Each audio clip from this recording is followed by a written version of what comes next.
सपने वो नहीं होते जो आप सोते हुए देखते हैं, सपने तो वो होते हैं जो आपको सोने ही नहीं देते। तो ऐसे ही एक आज स्टूडेंट है हमारे साथ जिन्होंने क्लास 10 से लोकस एकेडमी ज्वाइन किया। क्लास 10, 11, 12 3 साल का लंबा सफ़र इधर गुजारा और अपनी पढ़ाई को इतना अच्छा किया कि केमिस्ट्री में नीट 2024 में पूरे 180 के 180s, मतलब आपके स्टेट से या मैं बोलूँ अपनी कोचिंग से मेरे यहाँ के सेकंड स्टूडेंट हो गए हैं नीट 21 के बाद, जिन्होंने पूरे के पूरे 180 में 180 स्कोर करके दिया है केमिस्ट्री में। नाम है इनका शुभायु देव, जिन्होंने 700 स्कोर किया है। पहले जो इनका रिजल्ट आया था उसमें था 705, और जो अभी अपग्रेडेड आपने देखा है कि फिजिक्स के एक क्वेश्चन में उन्होंने लास्ट ऑप्शन आंसर या जो भी झमेला था अभी तो फाइनल आंसर किया आ गया है, 700 स्कोर किया शुभायु देव। पूरे के पूरे केमिस्ट्री में 180 और ओवरऑल स्कोर थे 700। तो आज हम इनसे जानेंगे कि इन्होंने क्या इन 3 सालों में किया जिससे कि इनकी केमिस्ट्री इतनी अच्छी हो गई, और कैसे कैसे बुक्स इन्होंने फॉलो की, और वो सारी चीज़ें जो आपको आपकी पढ़ाई में मदद करेगा, आपको अच्छा होने में मदद करेगा, आपके सिलेक्शन में मदद करेगा, आपको भी AIIMS Delhi, AIIMS Patna, AIIMS जहाँ भी आप जाना चाहते हैं अच्छे कॉलेजेस में वहाँ जाने के लिए मोटिवेट करेगा कि आप अपने सफ़र को कैसा बनाएं। तो सबसे पहले हम शुभायु देव जी से पूछेंगे कि इनकी स्टार्टिंग कैसे हुई, कैसे इन्होंने लोकस एकेडमी ज्वाइन किया, कैसे किसने बोला, कहाँ से पता किया, क्योंकि हम लोग तो पोस्टर बैनर लगाते नहीं। तो सबसे पहले शुभायु देव जी से यही पूछेंगे, और बच्चों को अपना स्कोर भी बता देना कि तुमने फिजिक्स में कितना किया, बायो में कितना किया था और केमिस्ट्री में कितना किया था। तो सर मेरा केमिस्ट्री में 180 आउट ऑफ 180 था स्कोर, फिजिक्स में 165 आउट ऑफ 180, और बॉटनी में 180 आउट ऑफ 180 था, और जूलॉजी में 175 आउट ऑफ 180 था। तो नंबर तो सुन करके ऐसे लग रहे हैं जैसे कोई ड्रीम हो, क्योंकि जूलॉजी में पूरे 175 थे आउट ऑफ 180, बॉटनी में 180 थे इनके 180 में, और केमिस्ट्री में 180 में 180, फिजिक्स में थोड़ा सा कम हो गया, लेकिन कभी कभी इधर उधर हो जाते हैं कुछ सिली मिस्टेक्स, या फिर कुछ इधर तो अभी नई एनसीईआरटी पुरानी एनसीईआरटी का प्रॉब्लम भी हो गया, नहीं तो पहले इनके फिजिक्स में 170 थे।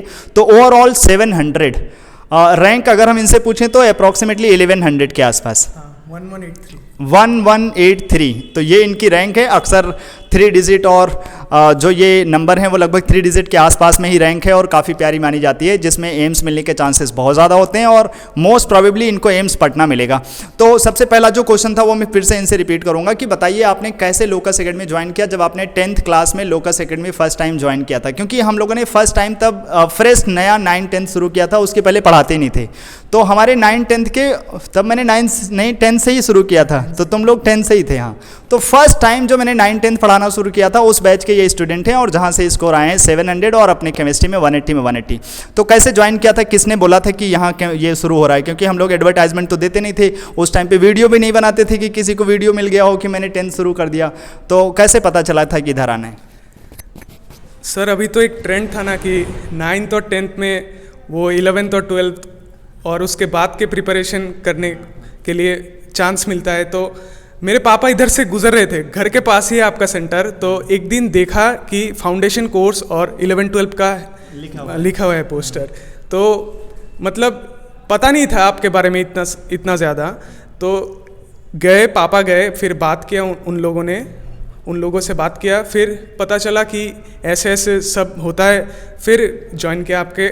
मतलब 10th ख़त्म होने के हो रहा था, 10th ख़त्म हो रहा था तब ज्वाइन किया मैंने, मतलब सितंबर अक्टूबर के टाइम में ज्वाइन किया था।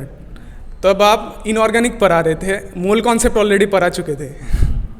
तो इनका मतलब ऐसे था कि ये जो इनके घर में, मतलब इधर ही बगल में इनका घर है, तो इनके पापा गुजर रहे थे, उन्होंने देखा बोर्ड मतलब जो हम लोगों का नॉर्मल एक सिंपल सा बोर्ड है, तो वहाँ पे लिखा हुआ है कि फाउंडेशन कोर्स भी इधर मिलता है, तो उस वजह से ये लोग ज्वाइन हुए। लेकिन हम लोग अप्रैल में बैच शुरू किए थे, तो अप्रैल, मई, जून, जुलाई, अगस्त, तो 3-4 महीने बाद ही ये इधर आए। तो ठीक है, वहाँ से सफ़र शुरू हुआ, और केमिस्ट्री में मैक्सिमम ऐसा होता है। तो अभी हम बच्चों से रिलेटेड क्वेश्चंस पूछेंगे कि कैसे 11th के बच्चों को आप क्या बोलेंगे कि स्टार्टिंग में उनको क्या करना चाहिए। और बहुत ही अलग सा ट्रेंड हो गया है कि बच्चे कभी कभी 2 महीने इधर पढ़े फिर 2 महीने उधर पढ़े, तो इसका कितना एडवांटेज कितना डिसएडवांटेज, क्योंकि मुझे तो लगता है कि अगर आपने कहीं एक बार डिसाइड कर लो अच्छे से कि मुझे कहाँ पढ़ना है, और अगर वो कोई सर इतने सालों से पढ़ा रहे हैं तो अगर आप वहाँ पढ़ रहे हैं तो उनकी चीज़ें फॉलो करिए, और अगर आप बीच में क्विट कर देते हैं ना, तो उनकी जो 3-4 महीने की मेहनत है आप उसको कभी पढ़ेंगे ही नहीं, तो आप ही का लॉस होगा कि आपने 3-4 4 महीने की सारी पढ़ाई सब कुछ किसी कोने में लगा देंगे और मन में एक गलत सपना डाल लेंगे कि कोई और आएगा जो हमें जादू दिखाएगा और सारी केमिस्ट्री अच्छी हो जाएगी। तो 11th के लिए क्या बोलेंगे कि कैसे इतने साल तक 3 साल इधर पढ़ करके कैसे लगा कि लोकस एकेडमी के बारे में अगर आपको एक्सपीरियंस देना हो और 11th वाले बच्चों के लिए बोलना हो कि 11th के बच्चे क्या करें कि उनका स्कोर भी आपके जैसा बनता रहे। तो सर एक चीज़ है कि कंसिस्टेंसी एक चीज़ है, मतलब हार्डवर्क लोग बोलते हैं लेकिन हार्डवर्क के साथ साथ कंसिस्टेंसी भी मेंटेन करके चलना होता है, क्योंकि एक दिन हार्डवर्क कर लिया फिर 5 दिन छोड़ दिया, ऐसा हार्डवर्क का कोई फ़ायदा ही नहीं रहता। तो मैंने क्या किया था, मैंने छोटे छोटे गोल्स सेट किए थे, जैसे मुझे इस मंथली में फुल मार्क्स स्कोर करना है, 180 आउट ऑफ 180 मंथली टेस्ट में स्कोर करना था। तो ऐसे छोटे छोटे गोल्स लेते ही मतलब नीट में जाके ये रिज़ल्ट आया था। और अभी बहुत सारे लोगों को देखता हूँ कि टीचर बदलते रहता है, मैं तो कहूँगा ये भटकती आत्मा है ये लोग मतलब एक जगह टिक नहीं पाते, ये लोग बदलते रहते हैं। आप अपने टीचर पे विश्वास कीजिए, फिर आपका भी रिजल्ट इम्प्रूव होगा। ये बहुत ज़रूरी होता है। अगर आप सामने पे हमेशा डाउट करते रहेंगे ना कि शायद बुक्स में गलत लिखा होगा या बुक्स में सही लिखा है, सर ने गलत बताया है, अगर आप ब्लाइंडली किसी को अच्छे से फॉलो नहीं करेंगे ना, तो देखो नेचुरल होता है ह्यूमन टेंडेंसी कि हम दूसरे की कभी ना कभी मिस्टेक देखने लगते हैं, लेकिन आपको आपका अगर अच्छा करना है तो अपने फोकस पे बने रहिए, नोट्स को फॉलो करिए और जितना ज़्यादा से ज़्यादा टीचर से बात करना है तो बात करिए, प्रॉब्लम है तो पूछिए। जैसे सुभायुध के जब से इन्होंने ज्वाइन किया मैंने देखा बहुत बार इन्होंने, जैसे 9th-10th में प्राइजेस मिलते हैं तो वहाँ पर भी इनको बहुत बार प्राइजेस मिले, 11th में कितने बार इन्होंने टेस्ट में टॉप किया। तो ऐसा स्टूडेंट जो पहले से ही लगता है कि उन्होंने स्कोर करना ही करना है अच्छा, बस कितना स्कोर होगा वो तो मेन एग्जाम के बाद ही पता चलता है, क्योंकि कितने क्या मिस्टेक्स हो जाएंगे कितने नहीं हो जाएंगे। जैसे इस बार ही एक बच्ची है, तुम इन्हीं लोगों की बैच की ही, सेम बैच की, उसके भी 176 स्कोर आए हैं, लेकिन ओवरऑल स्कोर बच्चे के बहुत घट गए पूरे के पूरे। वो मेरे से पर्सनली आके मिल के गई है, अभी देखिए उसका कॉलेज में मिलता है कि नहीं, क्योंकि इतने सारे झमेले हैं। अब मैं इनसे पूछने वाला हूं कि तुमने 11th में केमिस्ट्री के लिए कौन कौन सी बुक्स फॉलो की और क्या ऐसा केमिस्ट्री का कंटेंट फॉलो किया जिससे आपकी प्रैक्टिस अच्छी बनी रही, या आपने रिवीजन के लिए कैसे टेक्निक यूज़ किया। तो 11th के लिए केमिस्ट्री में क्या क्या चीज़ें आपने नोट्स में पढ़ी या कैसे तुमने एक्स्ट्रा बुक में कॉन्टेंट पढ़ा केमिस्ट्री से रिलेटेड। सर 11th हो या 12th, मैंने तो सिर्फ आपके नोट्स ही पढ़े, पूरे 2 साल रट डाले, पूरे सारे लाइन आपके नोट्स के रट डाले। लास्ट में जाके 4 महीने पहले मैंने NCERT इनऑर्गेनिक पार्ट पढ़ा था और ऑर्गेनिक थोड़ा सा 11th का पार्ट पढ़ा था, बाकी तो आपके नोट्स ही सिर्फ पढ़े हैं। तो आप भी विश्वास रखिए कि अगर आपने नोट्स अच्छे से बनाया, नोट्स को अच्छे से फॉलो करना शुरू कर दिया, और अगर आपने जैसे इन्होंने लास्ट में NCERT पढ़ा, क्योंकि एग्जाम में NCERT की लाइंस बहुत मिलती हैं तो आपको बहुत इजी रहता है पिकअप कर पाना, लैंग्वेज समझना बहुत आसान रहता है, क्योंकि same to same line without any मतलब कोई चेंज नहीं होता उसमें। तो सेम लाइनें अगर आप ज़्यादा रीडिंग करते हैं तो एग्जाम में उसे पिकअप करना बहुत आसान रहता है कि ये क्वेश्चन अपने लायक हैं। अब बहुत सारे बच्चों का ये हो जाता है ना कि वो मैनेज नहीं कर पाते स्कूल के साथ बोर्ड, मतलब स्कूल तो बोर्ड हो ही गया, स्कूल के साथ कंपटीशन एग्जाम। कई बार ऐसा होता है कि बच्चे ब्रिलियंट तो होते हैं, 10th में टॉपर भी बन जाते हो। तुमने देखा होगा कि बहुत सारे बच्चे 10th में बहुत अच्छा स्कोर करने के बावजूद भी जब वो 11-12 के कंपटीशन एग्जाम में आते हैं तो इधर वो एक तरीके से खो से जाते हैं। उनको समझ में नहीं आता कि हम तो बोर्ड में टॉपर थे तो बोर्ड ही अच्छा करें या फिर अभी हम कंपटीशन के लिए अच्छा करें तो फिर बोर्ड में खराब हो जाएगा। तो कैसे तुमने बोर्ड और कंपटीशन को मैनेज करके रखा सारे सब्जेक्ट को लेकर के? तो कंपटीशन एग्ज़ाम की प्रिपरेशन अगर आप करते हैं तो बोर्ड का प्रिपरेशन ऑलरेडी आपका हो जाता है ऐसे ही, मतलब आपके कॉन्सेप्ट्स अगर बेसिक्स क्लियर रहेंगे तो आप बोर्ड्स में भी लिख पाएंगे। तो मेरे तो बोर्ड्स में 95.8 आए थे, तो मुझे इतना दिक्कत नहीं हुआ। मैं बोर्ड्स के बीच में क्या होता है, बहुत टाइम देते हैं ये लोग, CBSE बोर्ड्स में गैप बहुत देते हैं, तो उससे उस टाइम पे ही मैंने पढ़ के बोर्ड्स दे दिया था। मतलब मैंने मोस्टली बच्चों के इंटरव्यूज़ जब किए हैं, मारीदेव वर्मा या जो भी पुराने स्टूडेंट थे, राजदीपा सूत्रधर, तो मैक्सिमम बच्चों का जो अभी सुभायु ने बोला सेम ही पॉइंट था कि अगर आप कंपटीशन एग्जाम के लिए बहुत अच्छे से सीरियसली पढ़ रहे हैं ना, देखिए हर इंसान को सब कुछ नहीं मिल सकता। अब अगर आप बोर्ड में 100% चाहते हैं तो आप वो 3-4% के लिए आपको बहुत ज़्यादा एक्स्ट्रा वर्क करना पड़ेगा, टीचर से रिलेशन बनाने पड़ेंगे, वाइवा में पूरा नंबर पाने के लिए बहुत सारा चीज़ करना पड़ेगा। लेकिन अगर आपका गोल है कि हमें मेडिकल के अच्छे कॉलेजेस चाहिए, हमें एम्स चाहिए, हमें कंपटीशन एग्जाम में बहुत अच्छा स्कोर करना है तो थोड़ा सा उसे साइड में रखते हैं कि 2-4% उधर कम भी हो जाएगा तो क्या होगा। अब जैसे 95% कोई कम थोड़ी ना है, लेकिन कुछ कुछ पेरेंट्स को होता है नहीं मेरे बच्चे को तो 99.99 चाहिए, तो प्रॉब्लम हो सकती है। क्योंकि अगर आप सब कुछ चाहेंगे ना तो सब कुछ मिलता नहीं। अगर आप चाहें किसी की बर्थडे पार्टी एंजॉय भी करते रहें, गाना भी गाते रहें, सब कुछ करते रहें और मेडिकल में सिलेक्शन भी हो जाए, वो तो कुछ ब्रिलियंट बच्चे होते हैं वही कर सकते हैं। सब कुछ मिल नहीं सकता, सेक्रीफाइस करोगे, मेहनत करोगे तभी कुछ अच्छा होगा। और बोर्ड्स को लेकर के बहुत ज़्यादा टेंशन नहीं लेते, उसमें बहुत टाइम नहीं लेकर चले जाते। हो सकता है मैक्सिमम बच्चों का ये प्रॉब्लम होता है ना कि वो 10th जब 11th में जाते हैं तो स्कूल में नंबर नहीं देते लोग, तो इसके चक्कर में वो टीचर्स ज्वाइन कर लेते हैं और फिर उनको क्वेश्चंस पता चल जाते हैं कि एग्जाम में क्या क्या मिलेंगे, तो उनके फायदा होते रहते हैं। लेकिन उन्हें पता नहीं चलता कि उनका टाइम धीरे धीरे उसी में जा भी तो रहा है। जस्ट तुम वो नंबर पाने के लिए जिसका कोई इंपॉर्टेंस नहीं है, क्योंकि वो फाइनल बोर्ड में भी ऐड नहीं होता कि जो 11th का टेस्ट हुआ उधर का टेस्ट हुआ। तो नॉर्मली अगर आप कंपटीशन एग्जाम के लिए पढ़ रहे हैं, उसको अच्छे से फॉलो कर रहे हैं, तो वहाँ पे थोड़ा लैंग्वेज बना के लिखना ही है और उतना हो जाता है। सीबीएसई बोर्ड में नॉर्मली नंबर मिल भी जाते हैं और अगर आप मेहनत कंपटीशन एग्जाम में अच्छा किए हैं तो लैंग्वेज बनाने में उतनी दिक्कत नहीं होती, पास तो हो ही जाएंगे पक्का, और परसेंटेज भी आपके 90 एबव तो बन ही जाते हैं। जितने भी अच्छे बच्चे हैं वो गेन ही कर लेते हैं अपने पास। ये तो हुई केमिस्ट्री की बात, जहाँ पे इन्होंने बहुत ही अच्छे स्कोर किए हैं, second student of locus academy. और मैं चाहता हूँ जो आप वीडियो देख रहे हैं आप 3rd, 4th, 5th स्टूडेंट बन जाएं, आप 180 में 180 लेकर आएँ। हर साल ज़्यादा से ज़्यादा मेहनत करते हैं इसीलिए, जिससे कि आप ज़्यादा से ज़्यादा अच्छा स्कोर कर सकें। लेकिन इन्होंने केवल केमिस्ट्री में अच्छा नहीं किया, बायो में भी इनके 180 में 180 जूलॉजी सेक्शन में है, बॉटनी में 180 हैं और जूलॉजी में 175, मतलब लगभग 360 में 360 स्कोर है बायो में। तो बायो की प्रैक्टिस के लिए तुमने कौन सी बुक्स फॉलो की, अगर बच्चों को बता दो तो वो थोड़ा हेल्प हो जाएगा। सर बायोलॉजी 11th मैंने पूरा एनसीईआरटी पढ़ा है, 12th में थोड़ा सा क्वेश्चन प्रैक्टिस के लिए एनसीईआरटी एग्जाम्पलर यूज़ किया था और बाकी तो पूरा एनसीईआरटी रट डाला है।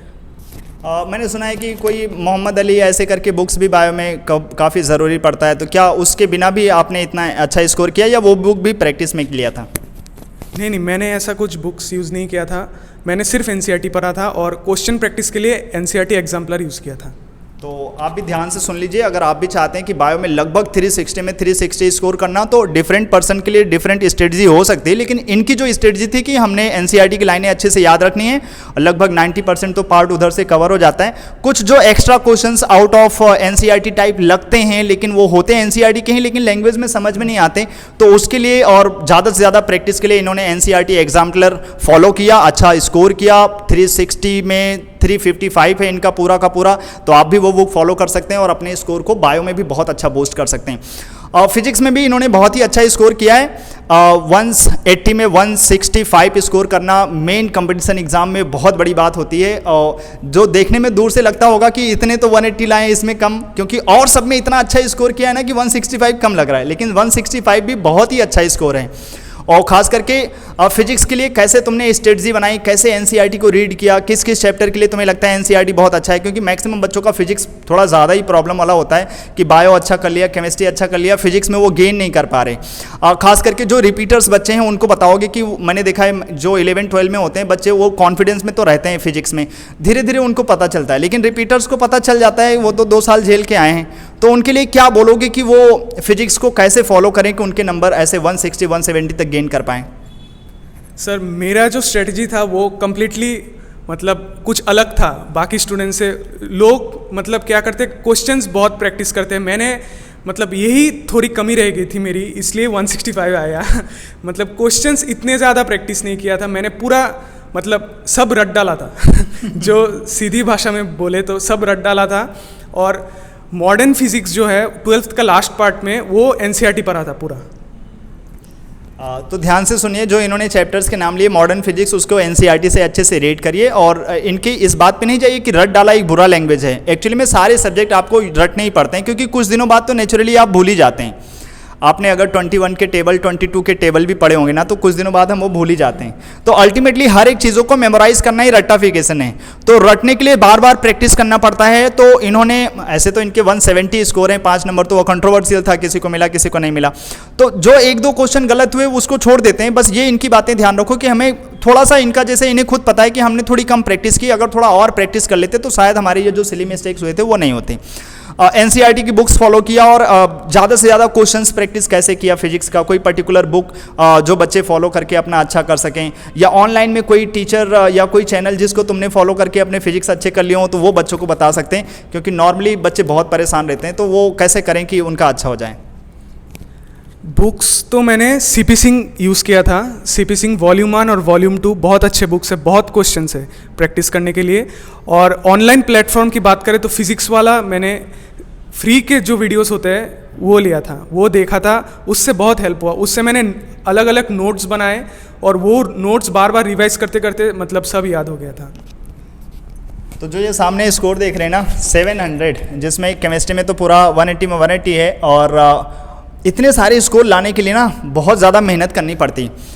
इतना सारा मेहनत करके ही जो आपको रिजल्ट मिल पाता है। इसलिए आप भी ध्यान रखिए कि अभी मैं एक छोटा सा क्वेश्चन पूछने जा रहा हूं इनसे कि कितनी सारी सेक्रीफाइसेस की, कितने रात, कितने दिन, कितने शेड्यूल बना करके तुमने पढ़े, कितनी पार्टियां छोड़ी। बहुत सारे बच्चे ना सारी चीज़ चाहते हैं, वो दूसरे के बर्थडे भी सेलिब्रेट करते रहते हैं, सारी मस्ती भी करते रहते हैं और चाहते हैं कि उनके 700 स्कोर भी आ जाएँ। सबको नहीं मिल सकता।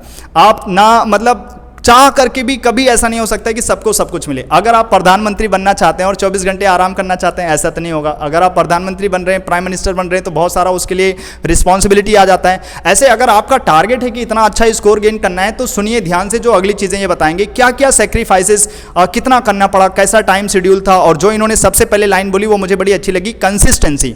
एक दिन में कोई भी आपको इंप्रेस कर सकता है, कोई भी आकर के आपको बता सकता है कि देखो हम कितनी मेहनत करते हैं, लेकिन अगर आप वो बार बार चीज़ें 2 साल 1 साल करते रहते हैं तो कंसिस्टेंसी आपको बहुत अच्छा बना देती है। बार बार चीज़ें, प्रैक्टिस मेक्स पर्सन परफेक्ट, सुना नहीं है? बार बार वो चीज़ें करते हैं तभी हम बहुत परफेक्ट हो जाते हैं उन चीज़ में।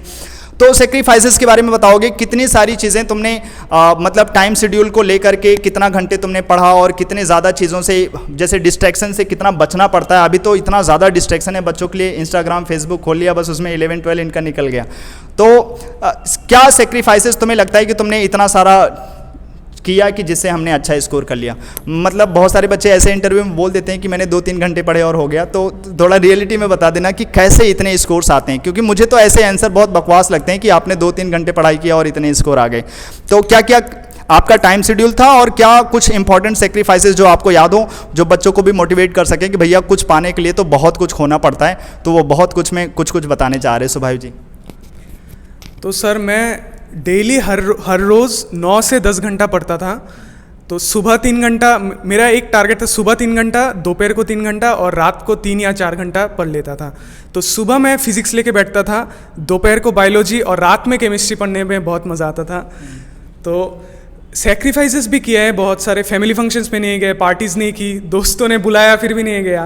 तो ऐसे विनिंग रिक्वायर्स सेक्रीफाइस। तो ये बात दिमाग में रख कर आगे बढ़ता गया। ध्यान रखना पड़ता है। पहले तो इनके टाइम शेड्यूल पे सोचिए कि 3 घंटे सुबह पढ़ना है, 3 घंटे दोपहर में, 3 घंटे या 4 घंटे के आसपास रात में।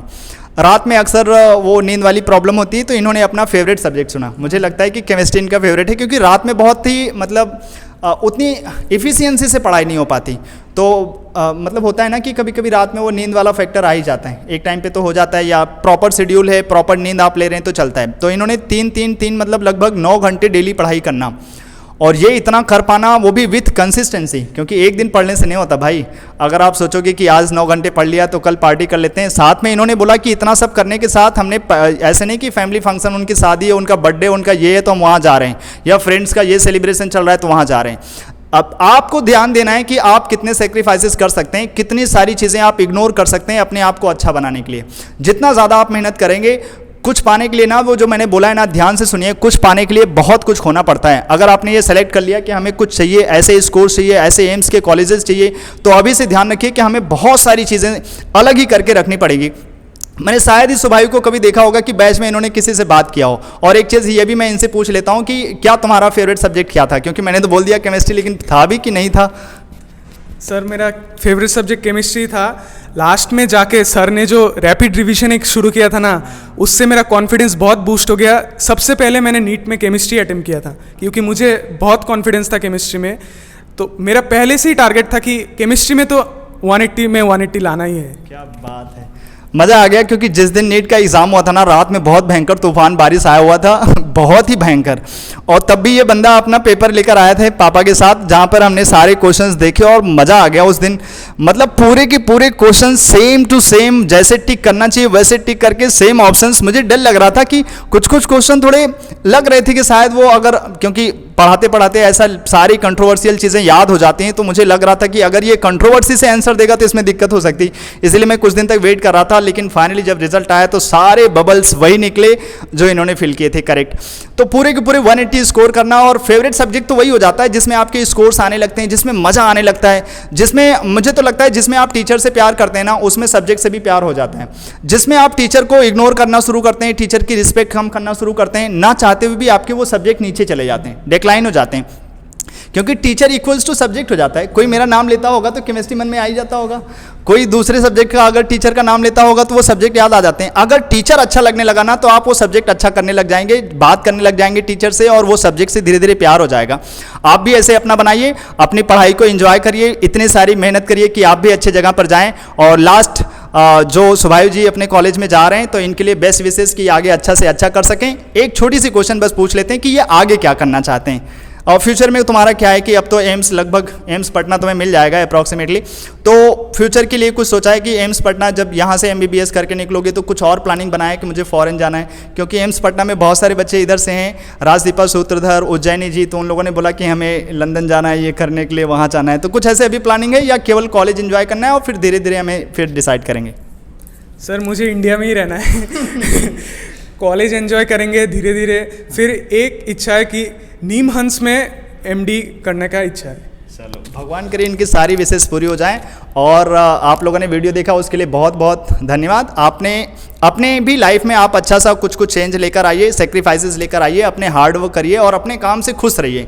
दूसरे की नेगेटिविटी को अपने खोपड़ी पे हावी नहीं होने दीजिए कि वो आपके बारे में क्या सोच रहा है, वो आपके बारे में क्या सोच रहा है। आप अपना काम करते चले जाइए और अच्छा ही होगा, आप भी अच्छा करेंगे, आपके सिलेक्शन भी अच्छे होंगे और पेरेंट्स को प्राउड फील होगा ही होगा। चलिए फिर इस वीडियो में इतना रखते हैं, तब तक के लिए बाय बाय, टाटा।